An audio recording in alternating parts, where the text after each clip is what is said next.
Mamerina ny araba Douglas Tokovavy amin'ity takarivan'ny zoma faharoapolo ny volana desambra 2024 ity tonga sondratsika ao anatin'ny fampahalalam-baovao amin'ny teny malagasy eto amin'ny fahitalavitra matv manasanao anaraka izany hatramin'ny farany rehefa ela ny andrasana azy tonga ihany ny datin'ny faharoapolo ny volana desambra 2024 anatanterahana ny fifidianana fiodinana faharoa amin'ny fifidianana filoham-pirenena amin'ny repoblika fahaefatra eto amin'ny tany sy ny firenena miavaka izy ity satria dia nampiarahana androany ihany koa ny fifidianana solom-bavam-bahoaka izay tanterahana eto amin'ny tany sy ny firenena araka ny fanafantarantsika azy amin'ny ankapobeny nisy ny indrokelin'ny mpandrafitra hoy ny filaza azy nisy ihany koa nefa ny lamina amin'ny ankapobeny raha ny fanazavana izay nentin'ny tompona andraikitra eo anivon'ny voamera maleo tena amin'ny sahana ny fifidianana ny zotra araka ny tokony ho izy izay fifidianana izay toy izao ary amin'ny ankapobeny ny fizotrana izany. Tamin'ny toerana maro teto andrenivohitra dia vao maraina dia efa tome folona amin'ny biro-pandatsaham-bato. Maro ireo malagasy tonga nanifa ny adidiny amin'ny fifidianana filoham-pirenena fihojiana faharoa sy ny fifidianana solom-bavam-bahoaka. Na dia vao voalohany azy isika no nanao fifidianana miaraka tahaka izao dia azo lazaina fa tsy nanano sarotra tamin'ny mpifidy izany. Le fotoana izany no enjika enjehana. Nanao nefa izay netrehana izay fifidianana izay andro. Ohatra vetivety. Sisy ny olona. Nahoana teo fampiasana an'ilay hoe nataonao hoe sady mifidy député no mifidy filoham-pirenena fa sisy ny olona. Fa vetivetika ka milamina tsara. Mbola maro ny didy tsy maintsy ho tanterahana dia mandeha maraina. Nahoana efa netrehana an'ilay izy. Sisy olona ve teo amin'ilay resaka hoe fifidianana? Tsisy olona fa mizotra tsara. Ahoana nanaovana teo amin'ilay hoe sady mifidy député no mifidy filoham-pirenena sisy ny olona? Tsisy ny olona fa nafinaritra mizotra tsara ka. Raha araka ireo fanazavan'ny mpifidy ireo dia tsy nanano sarotra ny fampiarahana ny fifidianana solom-bavam-bahoaka sy ny fifidianana filoham-pirenena fihojiana faharoa izay vao voalohany teto amintsika. Nisokatra tamin'ny Enora Tsidisy ny mbola vatanjaham-bato dia dia amin'ny lycée Bevono Modèle dia sy afitanan'ireo mponina dia dia amin'ny fokontany Bevono. Fiangarana anankiray gasy fidirana ny fifidianana izay atrehana any.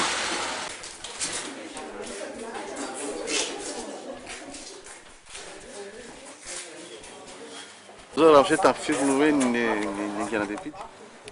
Tamin'ny latsaka kely dia efa nainga tao an-trano. Dia voara-potoana mihitsy hoe le bureau de vote? Ia, voara-potoana izy fa nisy fanomahana kely 10 minitra fotsiny nga mandeha namaniko. Ino mahatonga an'izay hoe dia vao maraina izay? Ahafahana milamina fa tamin'ny farany lahatra be tamin'ny premier tour. Sokatra ara-dalàna tamin'ny Enora ny bureau de vote eto Ampefiloha. Misy bureau de vote anankitelo moa zany eto amin'ny lycée Ampefiloha. Ny fanomanana milamina tsara daholo moa zany. Dia mpanompoana milamina tsara fa zavatra mety ahina kely fotsiny amin'izao fotoana izao dia efa misy sady ny délestage. Zay zany no atahorana hoe mandritra fanosam-bato ve isy zavatra izay manakory. Ampy daholo ny fitaovana? Ampy aloha. Manahoana fa vitren'ny olona izao maraina izao?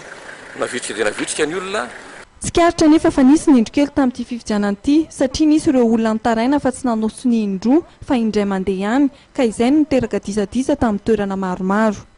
Ato nefa ilay tena tsy mety ato satria tonga ilay olona ao ny ato foseny fotsiny izany hoe tonga ianao dia tonga dia alefany dia mandeha mifidy izy présidentielle dia any amin'ny législative izy vao masay manao sonoeny indray mandeha any izany misony amin'ilay voty asa azonareo nefa ato amin'ity va be dia be dia izao izy vao nanomboka ny rectifier azy fa tonga teo moa premier ministre fa izay fomba anisana azy ena moa zany egany zany moa apetaka ilay hoe numéro an'ilay manomboka moa bureau fifidianana dia ny fifidianana dia apetaka ilay numéro an'ilay bulletin dia apetaka eny egany mba hipetaka izay dia ny fifarana apetaka izay. Siny anankiray fotsiny ny ataon'ilay mpifidy dia membre de bureau de vote mikosy eo akaikin'ilay siny anankiray tokony faharoa taona dia tsy manao sinitsony izy amin'ilay lista faharoa ilay tokony avy amin'ny législative zany tsy manao sinitsony ilay olona. Izy manao sinezy dia manao sinezy tsy misy olona roa manao sinindroa ihany izy fa le lasa nefana zany le sini raha azoko tsara raha izay no izy fa manao sinindroa aloha atsy manao sinindroa indray ato zany zay le tsy azony zay naton'olona hoanao tsy manao sinindroa ato zany manao sinindroa atsy zay zany le olana dia efa dinena l'izy amiko manokana tsy taiko izay olana l'izy efa manao sinindroa dia zany manao sini ato manao sini ato tian'ny olona lazaina zany hoe tokony hanao sinindroa ihany atsy dia manao sinindroa indray zany atsy dia lasa nefana zany tena izy fa manao indroa izy zany dia fa hoe rehatsy dato présidentiel fa le lesony indroa mihitsy ny lasa olana amiko le tsy olana le mivaty any mitondra mivaty mindrotsaka aty any fa tsy ampitombo isan'le alina mihitsy lesony indroa sany tsy ampitombo isan'le vato aty le mivaty nisa aty any tsy misy isainy fa le soni tsy any amin'ny soni mihitsy na nisy atsika raha ohatra hoe anisa any tsy anisa soni mihitsy. Tamin'ny toerana sasany kosa nefa dia nilamina tsara ihany ny zotry ny fifidianana ary nizotra tamin'ny mpilaminana izany.